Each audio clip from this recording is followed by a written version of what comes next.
Simulan natin ang ating banal na pagdiriwang sa ngalan ng Ama at ng Anak at ng Espiritu Santo. Amen. Ang pagpapala ng ating Panginoong Hesukristo, ang pag-ibig ng Diyos Ama, at ang pakikipagkaisa ng Espiritu Santo naway sumainyong lahat. At sumayo rin.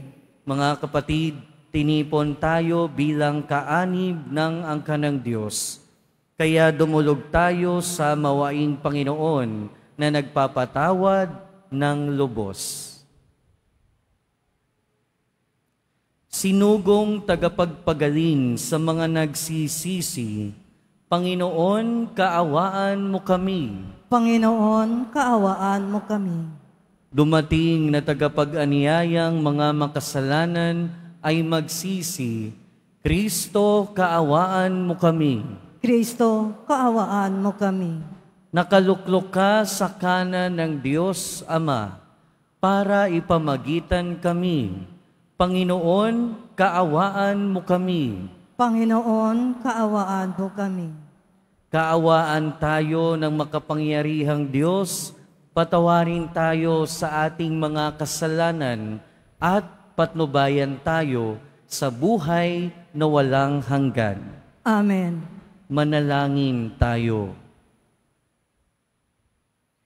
Ama naming makapangyarihan, pinuspos mo ang paring si San Vicente na mga mabubuting katangian bilang sugong alagad para sa kapakanan ng mga dukha at paghubog sa kaparian. Ipagkaloob mong kaming pinag-aalab ng gayunding layunin ay magmahal sa kanyang minahal at makapamuhay ayon sa kanyang ipinangaral sa pamamagitan ni Hesukristo kasama ng Espiritu Santo, magpasawalang hanggan. Amen. Magsupo muna ang lahat. Pagbasa mula sa aklat ng mga ngaral. Ang lahat ng pangyayari sa daigdig ay nagaganap sa panahong itinakda ng Diyos. Ang panahon ng pagsilang at panahon ng pagkamatay. Ang panahon ng pagtatanim at panahon ng pagbunot ng tanim. Ang panahon ng pagpatay at panahon ng pagpapagaling. Ang panahon ng paggiba at panahon ng pagtatayo. Ang panahon ng pagluha at panahon ng pagtawa. Ang panahon ng pagluluksa at panahon ng pagdiriwang. Ang panahon ng pagkakalat ng mga bato at panahon ng pagtitipon ng mga ito. Ang panahon ng pagyayakap at panahon ng paglalayo. Ang panahon ng paghahanap at panahon ng pagkawala niyon. Ang panahon ng pag-iingat sa isang bagay at panahon ng pagtatapon. Ang panahon ng pagpunit at panahon ng pagtahi. Ang panahon ng pagtahimik at panahon ng pagsasalita. Ang panahon ng pagmamahal at panahon ng pagkapuot. Ang panahon ng digmaan at panahon ng kapayapaan. Ano ang mapapala ng tao sa kanyang ginagawa? Alam ko na ang itinakda ng Diyos sa tao. Iniangkop niya ang lahat ng bagay sa kapanahunan. Ang tao'y binigyan niya ng pagnanasang alamin ang bukas. Ngunit hindi binigyan ng pagkaunawa sa ginawa ng Diyos mula sa pasimula hanggang sa wakas. Ang salita ng Diyos. Salamat sa Diyos. Ang poon ay pupurihan, siya ang aking sanggalang. Ang poon ay papurihan, siya ang aking sanggalang. Purihin ang poon na aking sanggalang, matibay kong muog at tagapagligtas, at aking tahanan hindi matitinag, tagapagligtas kong pinagtitiwalaan. Ang poon ay papurihan, siya ang aking sanggalang.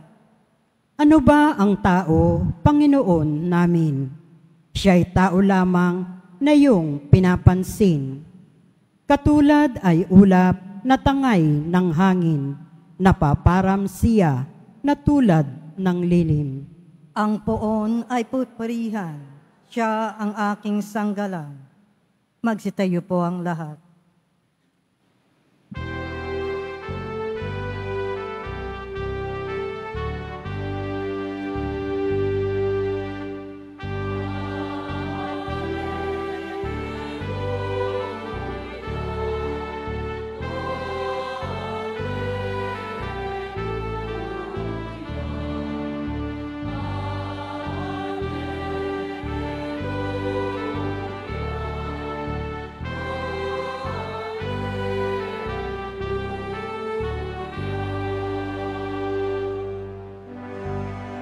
Anak ng tao'y dumating upang sariling ihain, lingkod manunubos natin.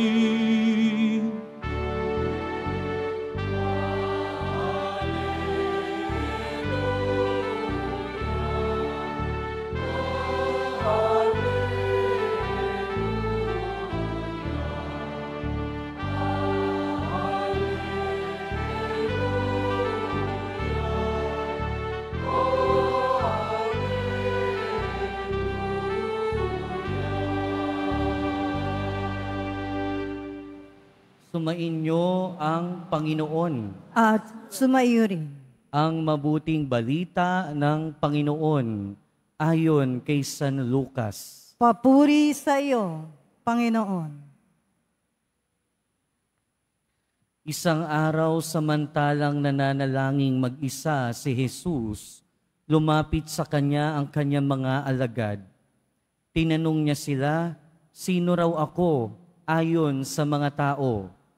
Sumagot sila, ang sabi po ng ilan ay si Juan Bautista kayo. Sabi naman ng iba si Elias kayo. At may nagsabi pang nabuhay ang isa sa mga propeta noong una. Kayo naman, ano ang sabi nyo? Tanong niya sa kanila. Ang Mesiyas ng Diyos, sagot ni Pedro. Itinagubili ni Jesus sa kanyang mga alagad na huwag na nilang sabihin ito kanino man. At sinabi pa niya sa kanila, ang anak ng tao'y dapat magbata ng maraming hirap. Itatakwil siya ng matatanda ng bayan, ng mga punong saserdote at ng mga eskriba. Ipapapatay nila siya, ngunit sa ikatlong araw ay muling mabubuhay. Mga kapatid, ang mabuting balita ng Panginoon. Pinupuri ka namin, Panginoong Hesu Kristo. Magsupo muna tayong lahat. Welcome po sa Minor Basilica National Shrine of Jesus Nazareno. Araw ng Biyernes and Friday is Quiapo Day. Araw nating mga deboto o araw ng ating pagdedebosyon sa ating mahal na poong Jesus Nazareno. Kaya bigyan natin siya ng malakas na papuri.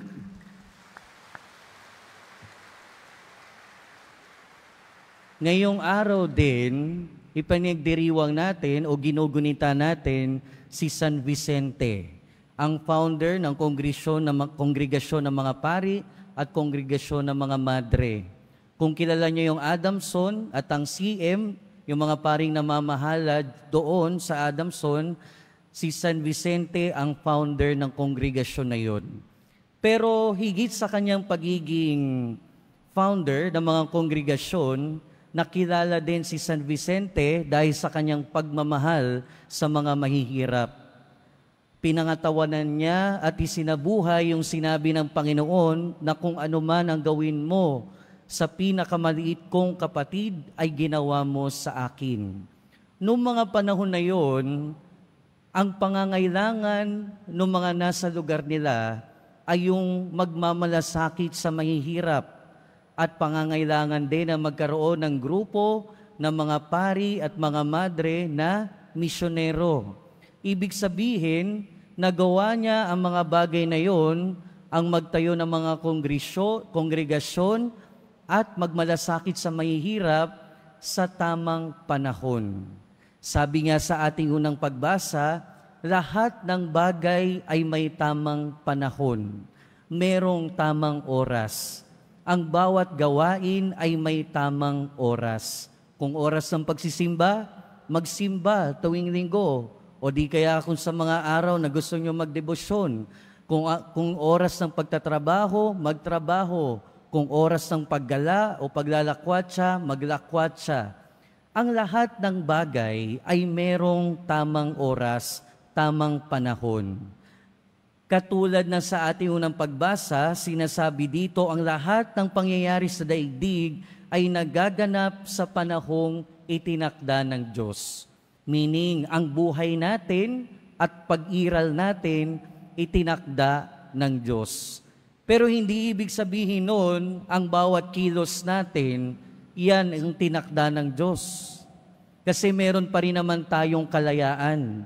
May kalayaan tayo na makiisa sa tinakda ng Diyos o hindi makiisa sa Kanyang itinakda.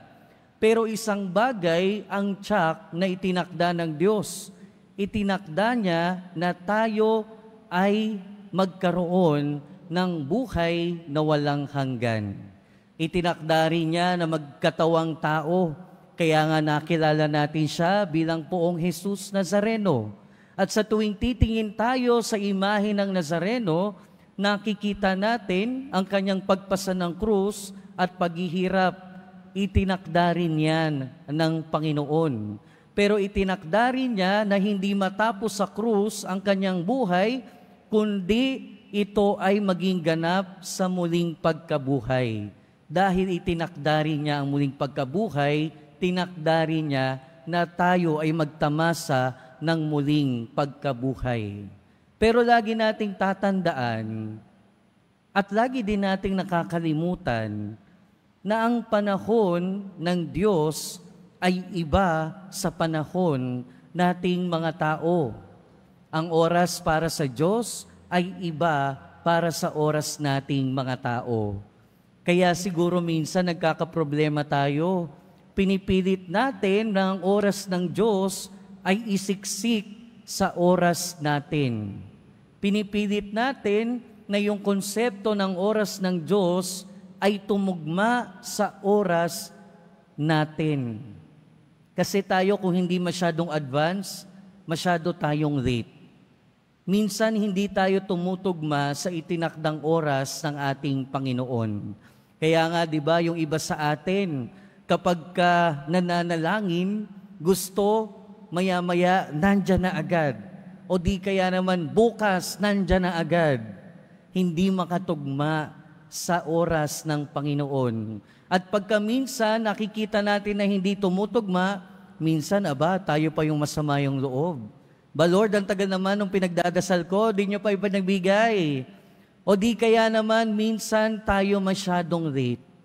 Sabi, di ba, if today you hear His voice, harden not your hearts. Kung ngayon marinig mo ang tinig ng Diyos, huwag nang magmatigas. Pero marami sa atin, Lord, huwag muna ngayon. Saka na ako magbabago. Saka na ako maglilingkod sa inyo. Kakasaka natin, masyado na tayong nade-delay.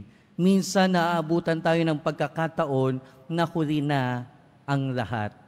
Kaya ang panalangin natin ngayon, sana magtugma ang itinakda ng Diyos sa mga itinakda natin sa ating buhay. At mangyayari lamang yan kung tayo ay laging nakaugnay sa ating Panginoon sa panalangin. Sa unang bahagi ng ating ebanghelyo, narinig natin, isang araw samantalang nananalangin mag-isa si Jesus. Ano yung pinapanalangin niya? Hindi natin alam. But one thing is for sure, lagi siyang nananalangin dahil lagi niyang gustong nakakonekta, lagi niyang gustong nakaugnay sa Diyos Ama. At yun din yung panawagan sa atin. Kung gusto nating magkaroon ng pagtutugma ang itinakda ng Diyos at ang itinakda natin, sana lagi tayong nakakonekta sa Diyos Ama at sa ating Poong Jesus Nazareno sa pamamagitan ng panalangin. Kasi kapag hindi tayo nakakonekta, madidisconnect din tayo sa oras ng Diyos at sa oras natin. Minsan kasi may binibigay ang Diyos na hindi pa tayo ready. O minsan may binibigay na ang Diyos na akala natin hindi tayo handa. Sa ating ebanghelyo narinig natin ipinagtagubilin ni Jesus sa kanyang mga alagad na huwag nilang sabihin kanino man na siya ang Mesiyas. Pero kung nalaman na ni Pedro at ng mga alagad na siya ang Mesiyas, bakit hindi pwedeng ipagkalat? Bakit hindi pwedeng ipamalita? Bakit? Dahil hindi pa handa yung mga tao na tanggapin ang ating Panginoon bilang Mesiyas. Dahil yung nasa isip na ng Mesiyas ay iba sa pagiging Mesiyas ng ating Panginoon. Yung ine-expect nilang Mesiyas ay yung political leader, yung malakas, yung makapangyarihan na magliligtas sa kanila sa kamay ng imperyong ng Roma. Hindi yung Mesiyas na magliligtas sa kanila sa pamamagitan ng krus at sa pagtubos sa kasalanan. Hindi pa sila handa. Pagka minsan-minsan may mga karanasin din tayo, no? Siguro sa mga nakaraan, may karanasan tayo na hindi pa din natin maintindihan. Pero ngayon, baka naintindihan na natin. In the same way, siguro ngayon, yung iba sa atin, mayroong nararanasan na hindi pa din naiintindihan. Pero balang araw, manalig tayo, maiintindihan din natin. At higit sa lahat, manalig tayo dahil itinakda ng Diyos ang mga bagay-bagay sa buhay natin. Kaya ngayon, ipanalangin natin sa Diyos na kung tayo nabubuhay pa sa kahapon, sa nakaraan, iwan na natin ang kahapon sa kamay ng Diyos. At kung tayo masyadong tumitingin sa hinaharap, ibigay natin ang bukas sa kamay ng Panginoon. Dahil yung ngayon ang ibinigay ng ating Panginoon. Kaya sa pagpapatuloy ng ating buhay, lagi nating panghawakan sa ating pananampalataya. Itinakda ng Diyos ang mga bagay-bagay sa ating buhay. Pero mangyayari lamang ang tinakda ng Diyos kung tutugma ang kanyang itinakda sa ating itinakda. At mangyayari lamang yon kung tayo ay lagi nakaugnay sa Kanya sa panalangin. Kaya ibigay na natin, iwan na natin sa kamay ng Diyos ang kahapon at iasa natin sa Kanya ang bukas. Pero harapin natin na kasama ang Diyos ang ngayon. Amen.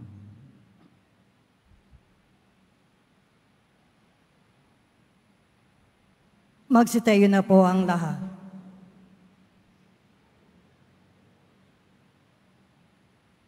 Minamahal kong mga kapatid, ang pananampalataya natin kay Jesucristong anak ng Diyos, ang siyang nagtitipon sa atin bilang bahagi ng kanyang sambayanan. Sa kanyang pangalan, dalhin natin ang ating mga intensyon sa Ama at sa bawat panalangin ng ating itutugon, gawin mong ganap ang aming pananampalataya, O Ama. Gawin mong ganap ang aming pananampalataya, O Ama. Ang simbahan naway mapanatili ng Santo Papa at ng mga obispo sa pananampalataya ni San Pedro. Manalangin tayo. Gawin mong ganap ang aming pananampalataya, O Ama. Ang ating mga ibinotong opisyal ng gobyerno naway igalang ang karapatan sa buhay ng mga hindi pa ipinanganganak, ng mga matatanda at ng mga may kapansanan. Manalangin tayo. Gawin mong ganap ang aming pananampalataya, O Ama. Ang mga pari at relihiyoso naway maging tapat sa kanilang tungkulin sa Diyos at sa sambayan ng kanilang sinumpaang paglingkuran. Manalangin tayo. Gawin mong ganap ang aming pananampalataya, O Ama. Ang mga may sakit, naway mapalakas at magpatuloy sa kanilang pananampalataya. Manalangin tayo. Gawin mong ganap ang aming pananampalataya, O Ama. Yang mga nauna na sa atin, na nilisan ang mundong ito, naway magkamit ng kasiyahan ng bagong buhay sa presensya ng Diyos. Manalangin tayo. Gawin mong ganap ang aming pananampalataya, O Ama. Diyos ng habag at awa, sa pamamagitan ng aming tagapagligtas, pakinggan mo ang panalangin ng iyong simbahan. Kasama ni San Pedro, nagpapahayag kami ng aming pananampalataya kay Kristong iyong anak, na nabubuhay at nagahari kasama mo, magpasawalang hanggan. Amen. Magsupo ang lahat.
Magsitayo na po ang lahat. Manalangin kayo mga kapatid, upang ang paghahain natin ay kalugdan ng Diyos amang makapangyarihan. Tanggapin nawa ng Panginoon itong paghahain sa iyong mga kamay, sa kapurihan niya at karangalan, sa ating kapakinabangan, at sa buong sambayanan niyang banal. Ama naming lumikha, ipagkaloob mong sa banal na paghahain ginawa ni San Vicente, ay matularan niya ang kanyang ginagampanan.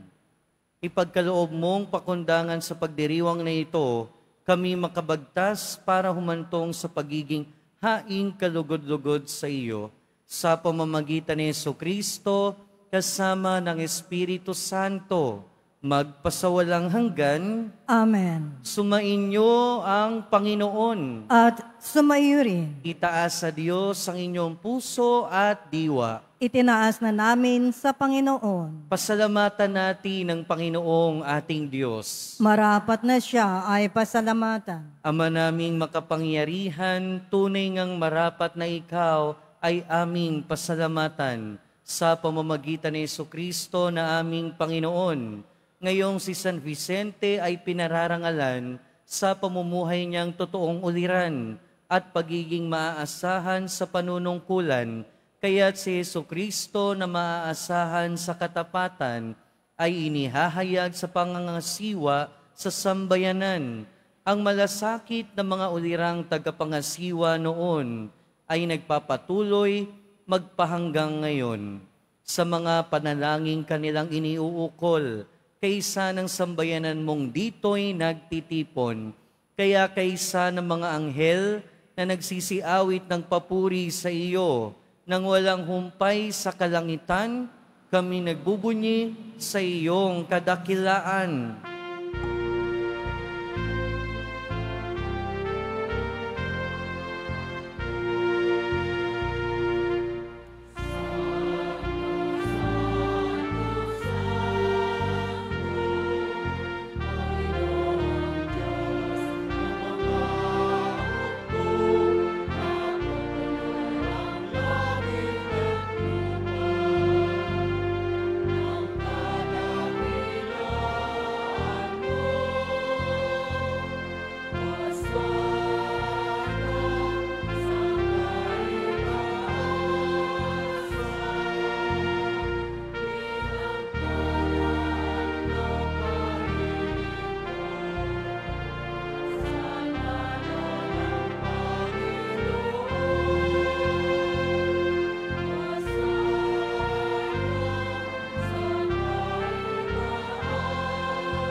ang lahat. Ama naming banal, ikaw ang bukal ng tanang kabanalan. Kaya't sa pamamagitan ng iyong Espiritu, gawin mong banal ang kaloob na ito upang para sa aming maging katawan at dugo ng aming Panginoong Hesukristo. Bago niya pinagtiis ang kusang loob na maging handog, hinawakan niya ang tinapay, pinasalamatan kaniya, pinaghati-hati niya iyon, iniabot sa kanyang mga alagad at sinabi, "Tanggapin ninyong lahat ito at kanin. Ito ang aking katawan na ihahandog para sa inyo."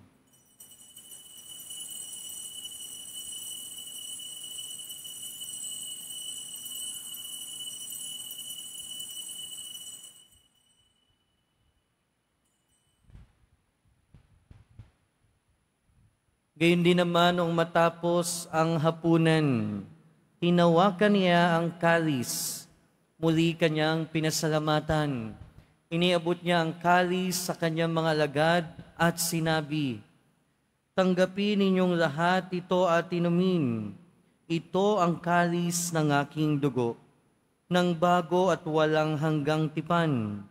Ang aking dugo na ibubuhos para sa inyo at para sa lahat, sa ikapagpapatawad ng mga kasalanan. Gawin ninyo ito sa pag-alala sa akin."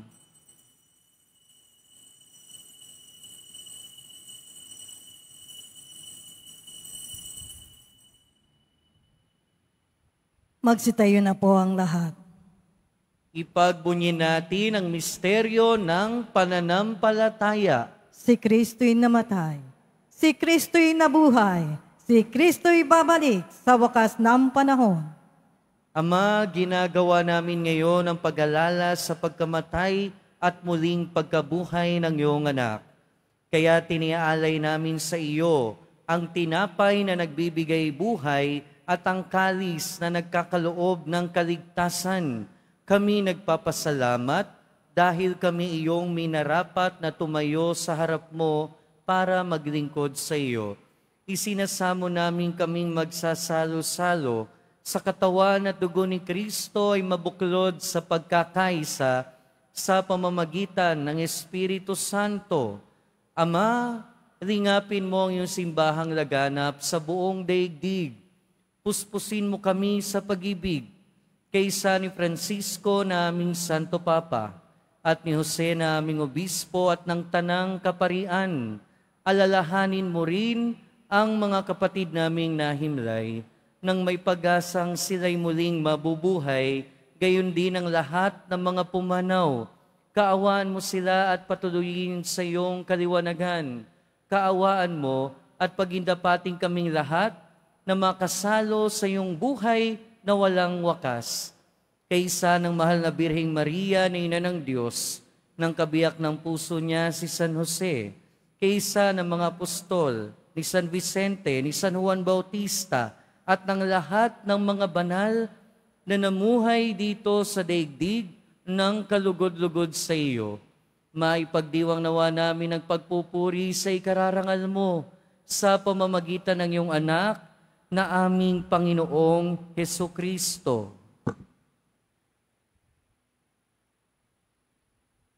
Sa pamamagitan ni Kristo, kasama niya at sa Kaniya, ang lahat ng parangal at papuri ay sa iyo, Diyos amang makapangyarihan, kasama ng Espiritu Santo, magpasawalang hanggan.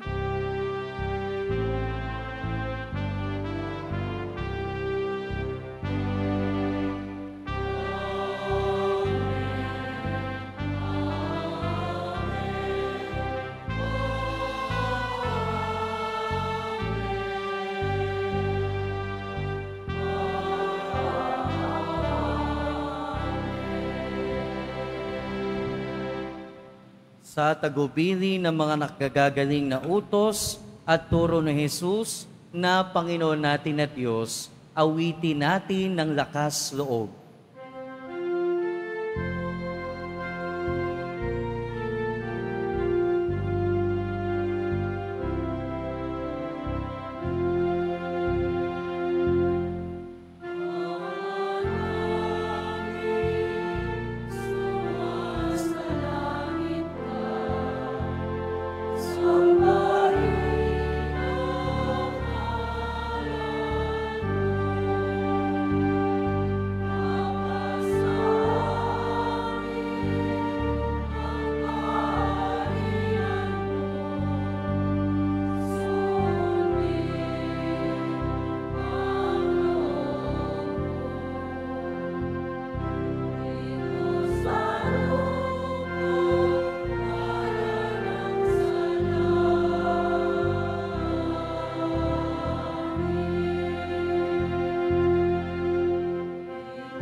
Hinihiling namin kami adya sa lahat ng masama, pagkalooban ng kapayapaan araw-araw, iligtas sa kasalanan at ilayo sa lahat ng kapahamakan, samantalang aming pinananabikan ang dakilang araw ng pagpapahayag ng tagapagligtas naming si Hesu Kristo. Sapagkat iyo ang kaharian at ang kapangyarihan at ang kapurihan magpakelanman. Amen.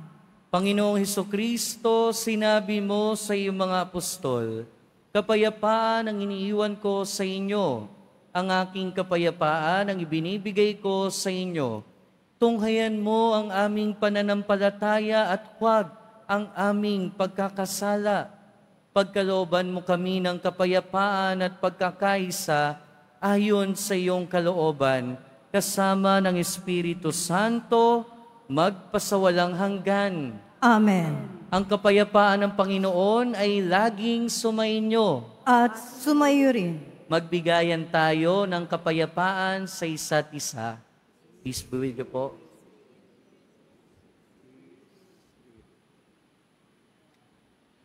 Kordero ng Diyos, na nag-aalis ng mga kasalanan ng sanlibutan, maawa ka sa amin.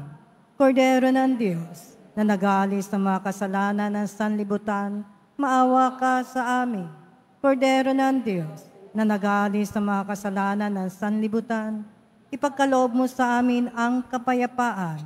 Magsilod po ang lahat.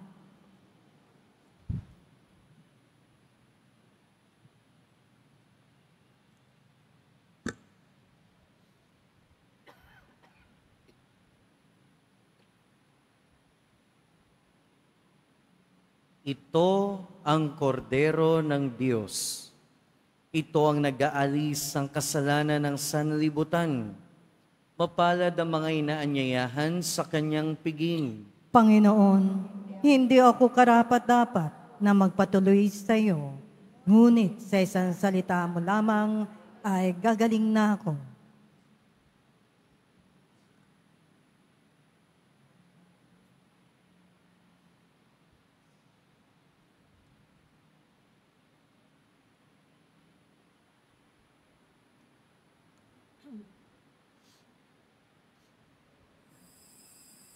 Para sa lahat ng tatanggap na banal na komunyon, sasagot po tayo ng Amen.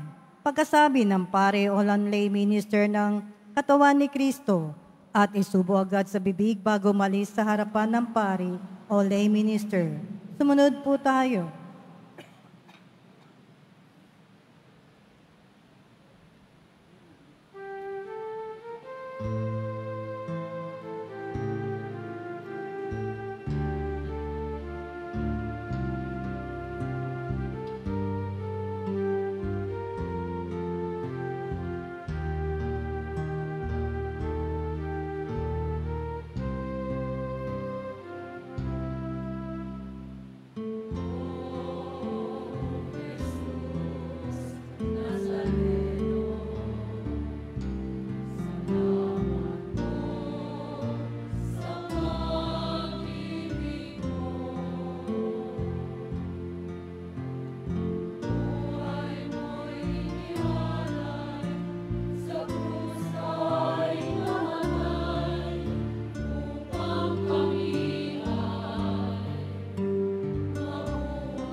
Announcement.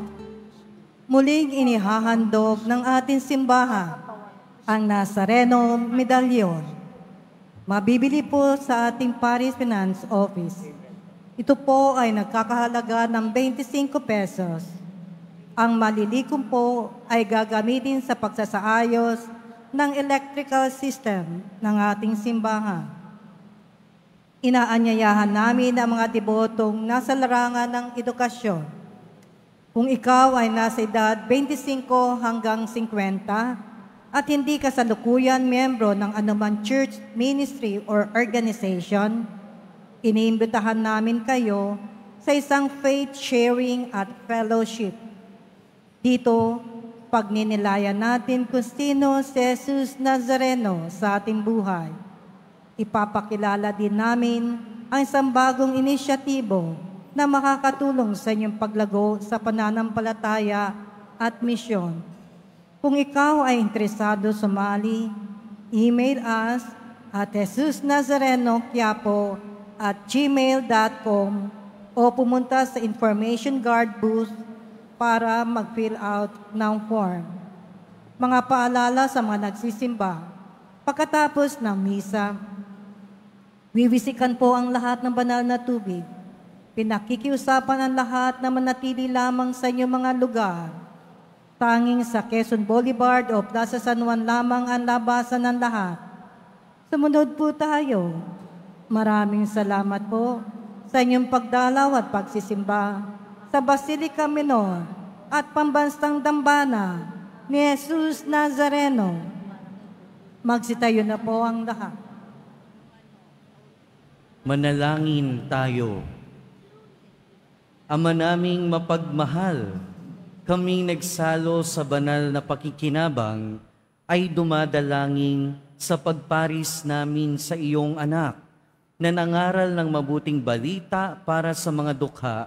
Kami naway mabighani sa mga halimbawa ni San Vicente at matulungan ang kanyang pagtatangkilik sa pamamagitan ni Jesucristo kasama ng Espiritu Santo magpasawalang hanggan. Amen.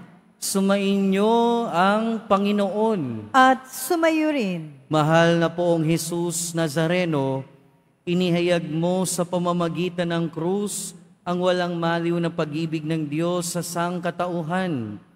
Pakinggan mo ang kahilingan ng iyong angka na nagsusumamo sa iyo. Makamtanawa nila ang iyong katugunan at tanggapin ang kasagutan na may utang na loob na tinatanaw. Basbasan din po ninyo ang mga daladala nilang imahen at dasalan sa pamamagitan ng bendisyon na ito, naway maalala nila ang mga pangako nila noon sa binyag, na ikaw ang kanilang iibigin at paglilingkuran bilang Panginoon, magpasawalang hanggan. Amen. At pagpalain kayo ng makapangyarihan at mapagmahal na Diyos, Ama, Anak, at Espiritu Santo. Amen. Humayo kayong taglay ang kapayapaan ng poong Jesus Nazareno. Salamat sa Diyos.